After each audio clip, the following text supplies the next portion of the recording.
अकोल्यात युरिया खरेदीसाठी सातबारा अनिवार्य नाही। कृषी केंद्राबाहेरील शेतकऱ्यांच्या रांगांनंतर प्रशासनात ॲक्शन मोडवर युरिया खरेदीतील गैरप्रकार रोखण्यासाठी जिल्हाधिकाऱ्यांनी सातबारा अनिवार्य केला होता।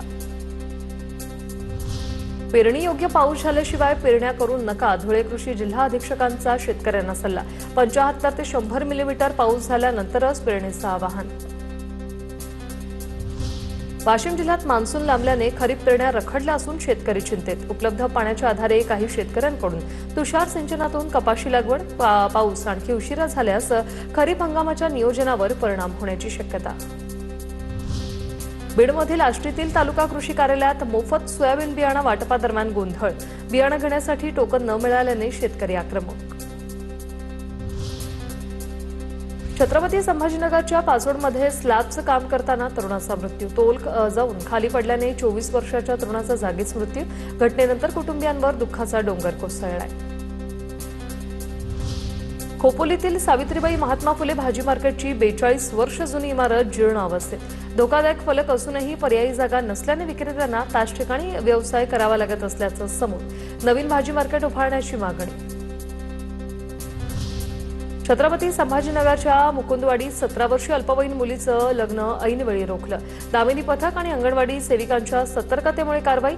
समुपदेशनानंतर मुलगी 18 वर्षाची होईपर्यंत विवाह करणार नसल्याचं कुटुंबियांचं आश्वासन।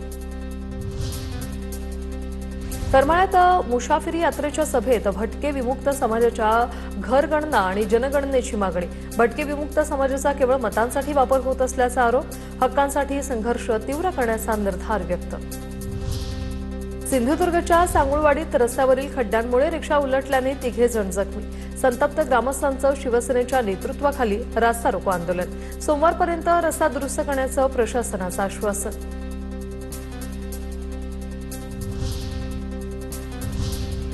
आता बघूया शहरांमधल्या टॉप 9 बातम्या। धाराशिवच्या भाग्यनगरमध्ये लग्नाच्या 30 दिवसानंतर नववधू 17 तोळे सोनं रोख रक्कम घेऊन फरार। लग्नाच्या 1 महिन्यातच पत्नीकडून पतीची फसवणूक। पत्नीसह 9 जणांविरोधात आनंदनगर पोलीस ठाण्यात गुन्हा। जालना जिल्ह्यातील लोणार भायगावच्या 3 बहीण भावंडांची मुंबई पोलीस दलात निवड। ग्रामस्थांकडून डीजे आणि मिरवणुकीसह तिघांचा जल्लोषात सत्कार। शेतकरी कुटुंबातील या 3ही भावंडांच्या यशावर शुभेच्छांचा वर्षाव। जळगावच्या चाळीसगाव तालुक्यात वादळाचा तडाखा। वादळामुळे केळीच्या बागा उद्ध्वस्त। 100 ते 200हून अधिक केळीच्या बागांचं कोट्यावधींचं नुकसान। वाशिम जिल्ह्यातील धरणांच्या पाणीसाठ्यात झपाट्याने घट। पाणी टंचाईची समस्या आणखी भीषण। एकबुर्जी प्रकल्पात सध्या 13.78% पाणीसाठा शिल्लक।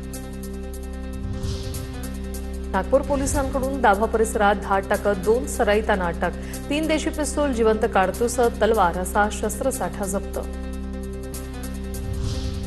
नैसर्गिक आपत्तीच्या व्यवस्थापनासाठी नागपूर जिल्हा प्रशासन सज्ज। आपत्तीच्या पार्श्वभूमीवर जीवित आणि मालमत्तेच्या संरक्षणासाठी व्यापक तयारी। नागपुरात प्रशासकीय वसतिगृह प्रवेशावरून नव्या वादाची शक्यता। समाज कल्याण विभागाच्या जाहिरातीत एससी प्रवर्गाचं उपवर्गीकरण लागू केल्याचा सामाजिक संघटनांचा आरोप। मात्र समाज कल्याण विभागाचा आरोप फेटाळला। हवाई दलाच्या अधिकाऱ्याच्या हत्येप्रकरणी 2 आरोपींना अटक। मध्य प्रदेशच्या सतना गावात मुंबई पोलिसांची कारवाई।